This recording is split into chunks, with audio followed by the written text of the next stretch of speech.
P Q O व्यास है, ए और B, ए O B दिया गया है 64 डिग्री, पी से बी को मिला रहे हैं, ए से क्यू को मिला रहे हैं, और ये दोनों जहां कट रही हैं वो एक्स है। तो हमसे पूछा जा रहा है कि एंगल ए एक्स पी का मान क्या होगा। ये 64 दिया गया है। तो हम लोग इसको थोड़ा सा और चेंज करें। ये नहीं कह रहा है कि ए कहाँ है और बी कहाँ है, बस ये मालूम है कि ए बी के बीच में हमें 64 डिग्री का कोण होना चाहिए, और पी बी और ए क्यू को मिलाने वाली रेखा ही जो है वो एक्स बनाती है। यदि हम लोग इसको ये चेंज कर लें कि ए और पी एक ही जगह हो जाए, यहाँ क्यू रहे ही रहे, ये ओ है, तो बी यहाँ पर कहीं 64 डिग्री का कोण बनाएगा। कंडीशन तो वायलेट नहीं हो रहा है। अब क्या है कि पी से मतलब क्यू से ए को मिलाया, ये तो ठीक है, पी से बी को मिलाया मतलब ये, और कहां मिलेंगे, तो ऑब्वियस सी बात है एक्स, मतलब कोण क्या मिलेगा, ये 64 है, तो ये दोनों बराबर होंगे, तो 116 यानी 58 हो जाएंगे। तो यहीं पर कहीं x हो जाएगा, ए एक्स पी, ए एक्स मतलब b पर ही तो x चला जाएगा, तो एंगल ए एक्स पी जो आ जाएगा वो आ जाएगा हमें 58 डिग्री। क्वेश्चन नंबर 32 क्या दिया गया है, दी गई आकृति में E और F दो समरूप वृत्तों के केंद्र हैं, AOB का क्षेत्रफल और त्रिभुज COD के क्षेत्रफल का अनुपात क्या है। फिगर आप लोग ध्यान से देखिए। फिगर हमें ये दिया गया है कि दो सर्कल है,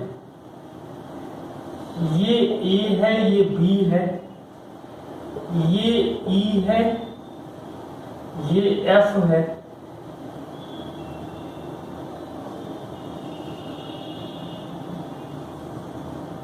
ये D है, ये C है, और दोनों का कटान बिंदु O है। तो हमसे पूछा क्या गया है कि triangle AOB ratio triangle COD का एरिया क्या होगा। तो हम लोग इसको ऐसे समझ लें, मिला लें, बराबर वृत्त है, मतलब त्रिज्याएं बराबर है।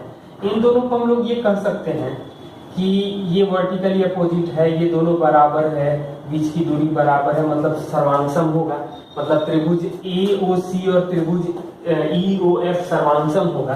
सर्वांगसम होगा मतलब कि ये त्रिज्या का आधा, मतलब ये पूरा है तो आधा आधा बनेगा, मतलब हम लोग कह सकते हैं कि ये एक भाग होगा और ये एक भाग होगा, मतलब त्रिज्या का आधा होगा। तो AB की जो भुजा आएगी वो इस भुजा की मतलब बात कर रहे हैं, इसकी ऊंचाई की बात जो कर रहे हैं, वो आ जाएगी त्रिज्या का आधा, मतलब r/2। लेकिन COD के लिए जो हाइट आएगा तो ये r/2 और ये r, तो 3/2 r आ जाएगा, ये ऊंचाई का अनुपात आ जाएगा, मतलब 3/2 और 1/2 और 3/2, मतलब रेशियो आएगा 1:3 का, मतलब एरिया का रेशियो हो जाएगा 1:9 का। क्वेश्चन का कंसेप्ट ध्यान से देखिए, फिगर में ही दिखाई दे रहा है।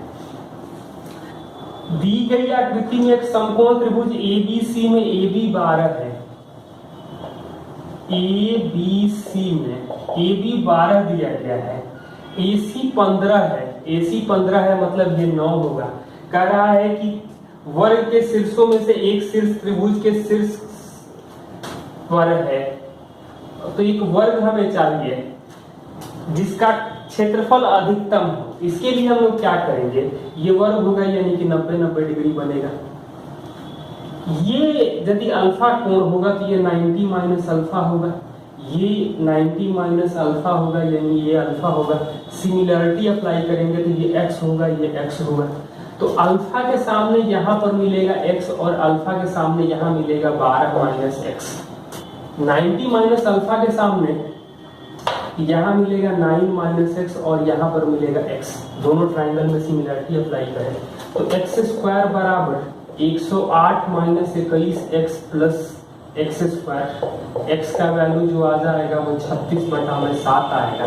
तो वर्ग का क्षेत्रफल जो होगा वो 1296/49 आएगा। क्वेश्चन नंबर 34, दी गई आकृति PQRS में 8 सेंटीमीटर भुजा वाला एक वर्ग है। ठीक है, ध्यान से देखिए, PQRS एक 8 सेंटीमीटर भुजा वाला वर्ग है। PQO, ये O PR को मिला रहे हैं और QO, तो PQO 60 डिग्री है। तो हमसे पूछा गया है कि त्रिभुज POQ का क्षेत्रफल क्या होगा। तो इसका तरीका ये है, ये 60 है, ये 8 है, ये 45 डिग्री होगा, तो ये 75 डिग्री होगा।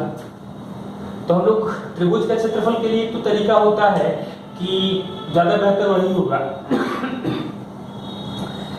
दो भुजाओं का गुणा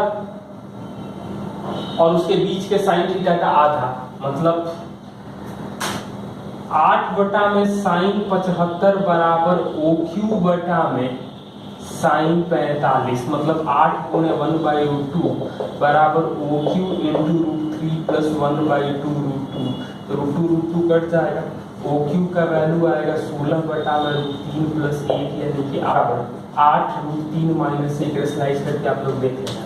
त्रिभुज POQ का जो क्षेत्रफल आएगा 1/2 PQ गुणे OQ साइन 60, बाकी के साथ भी हम लोग कर सकते थे, तो अब साइड चेंज होता तो एंगल भी चेंज हो जाता, यानी 1/2 8 PQ, OQ का वैल्यू हम लोग निकाले हैं, यानी 8 इंटू √3 माइनस 1 इंटू √3/2, तो ये 2 4 कटेगा 2, यानी कि 16, 3 माइनस √3।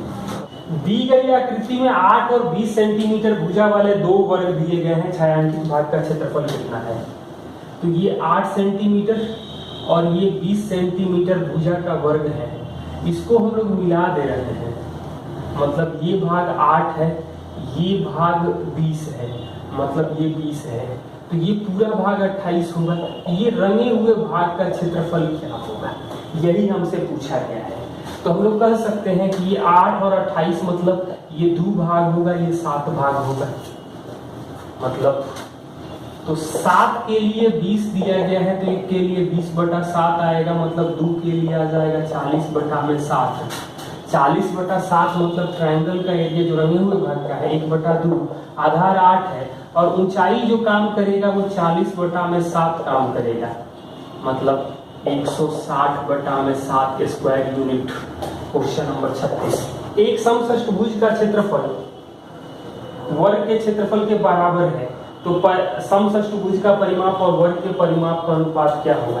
तो समषष्ठभुज का क्षेत्रफल हुआ है 3√3/2 A1 का स्क्वायर और वर्ग का क्षेत्रफल A2 का स्क्वायर, मतलब A1/A2 करेंगे तो हमें 2/3√3 का अंडर रूट आएगा, मतलब 2√3/3, 9 कर दे इसको,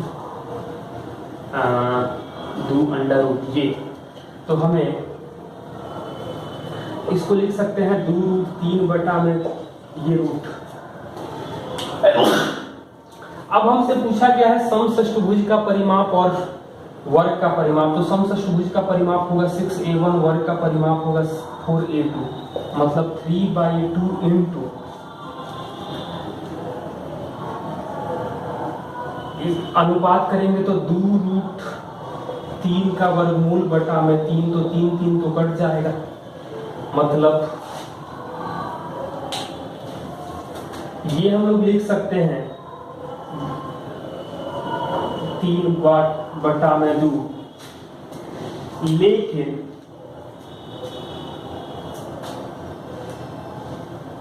ऑप्शन जो दिया गया है वो थोड़ा सा अलग ढंग से लिखा गया है, और ऑप्शन क्या दिया गया है मैं लिख देना चाह रहा हूं। ऑप्शन जो आपको दिया गया है, इस सवाल को ध्यान से देखिए, तो ऑप्शन दिया गया है, पहला ऑप्शन है 6√3/3 क्यूब रूट ऑफ 6, दूसरा ऑप्शन दिया गया है 6√3/2, तीसरा ऑप्शन दिया गया है 2√3/√6√2, और चौथा ऑप्शन दिया गया है 6√3/2√3। तो ये हम लोग कैसे तय करेंगे कि आंसर क्या होगा? मतलब यहाँ पर ये इसका स्क्वायर करेंगे तो 6×3 = 18, और मतलब रूट स्क्वायर हटा दें तो हम लोगों को हर स्थिति में ये आना चाहिए, तो हम लोग √3 से गुणा करें तो √3 से गुणा करेंगे तो ये आ जाएगा √6√3 2√3, और ये ऑप्शन दिख रहा है। बाकी हम लोग क्रॉस चेक करके भी देख सकते हैं क्या क्या नहीं आ रहा है। जैसे पहला मैं आपको बताना चाह रहा हूँ, तो √6√3 बटा में 3√6 का दिया गया है, तो ये लिख सकते हैं 6 का पावर 1/2 और 3 का पावर 1/4, 3 का पावर 1/2, 6 का पावर 1/4। ये तो नहीं आ रहा है यहाँ पर, तो ऐसे हम लोग सब कुछ चेक कर सकते हैं कि कौन नहीं है। 37 नंबर सवाल दिया गया है, दिए गई आकृति ABCDEF एक समषष्टभुज है, तो एक समषष्टभुज दिया गया है।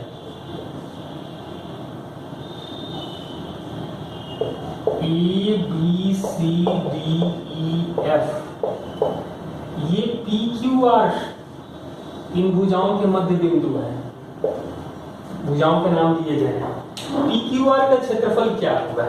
तो एक चीज पहले हम लोग जान लें कि ये 12 सेंटीमीटर का षष्ठभुज है, तो FC जो आएगा वो 24 सेंटीमीटर आएगा, मतलब QR जो आ जाएगा वो 18 सेंटीमीटर, इन दोनों का आधा हो जाएगा, मध्य बिंदु है। तो इसी तरीके से बाकी दोनों के लिए भी कर सकते थे, ये भी 24 हो जाएगा, बाकी यहाँ से भी हम लोग निकाल सकते थे 24।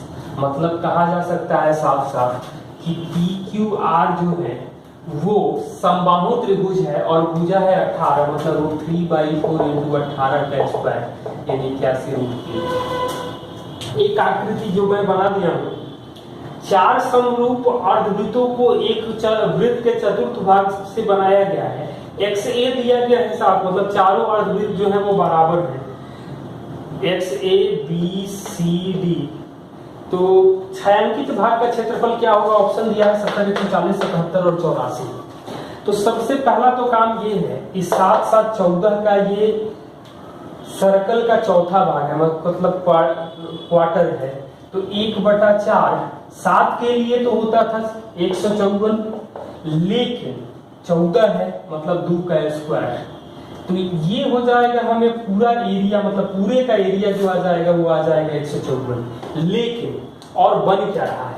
1, 2, 3, 4 पहले अर्धवृत्त बचे, ठीक है, ये भाग कुछ कॉमन है, तो 7 व्यास का 4 अर्धवृत्त है, मतलब 2 वृत्त है, तो 2 वृत्त है, इसका मतलब हो जाएगा 7 व्यास है तो त्रिज्या 3.5, 3.5 के लिए तो 38.5 हो जाएगा, 154/4, यानी 1 के लिए, तो 2 के लिए 77 घटा देंगे तो 77 बचेगा। तो जो भी आंसर आएगा 104, मतलब 100, और ये वाला भाग 2 बार मतलब घटा रहे हैं, तो हमें 1 बार घटाना होगा, तो 77 से तो कम हो नहीं सकता है, 77 भी नहीं हो सकता है, 77 से कुछ ज्यादा होगा, क्योंकि ये भी नहीं हो सकता है क्योंकि इतना कम नहीं है। इसका क्षेत्रफल अप्रोक्सीमेटली 63 सेंटीमीटर स्क्वायर नहीं हो जाएगा, तो एक ही ऑप्शन बचा है। 39, एक व्यक्ति 20 की गति से दौड़ रहा है, एक वृत्ताकार बगीचा के त्रिज्या 350 है, तो पार करने में कितना समय लगेगा? तो 20 × 5/18 टाइम नहीं मालूम है, 350 त्रिज्या है, मतलब 44 × 50, 7 के लिए परिधि 44 होता था, तो 5 और 1 0 50 को काटेगा, 2 काटेगा 9, ये आ जाएगा 396 सेकंड। क्वेश्चन नंबर 40, एक समषष्टभुज आधार वाले प्रिज्म की ऊंचाई 8 है और आधार की भुजा 4 सेंटीमीटर है, प्रिज्म का कुल पृष्ठीय क्षेत्रफल क्या होगा? तो प्रिज्म का टोटल सरफेस एरिया होगा, तो 2 बेस मिलेगा और 6 रेक्टेंगल मिलेंगे, मतलब 2 × 3√3/2 × 4 का स्क्वायर प्लस 6 × 8 × 4।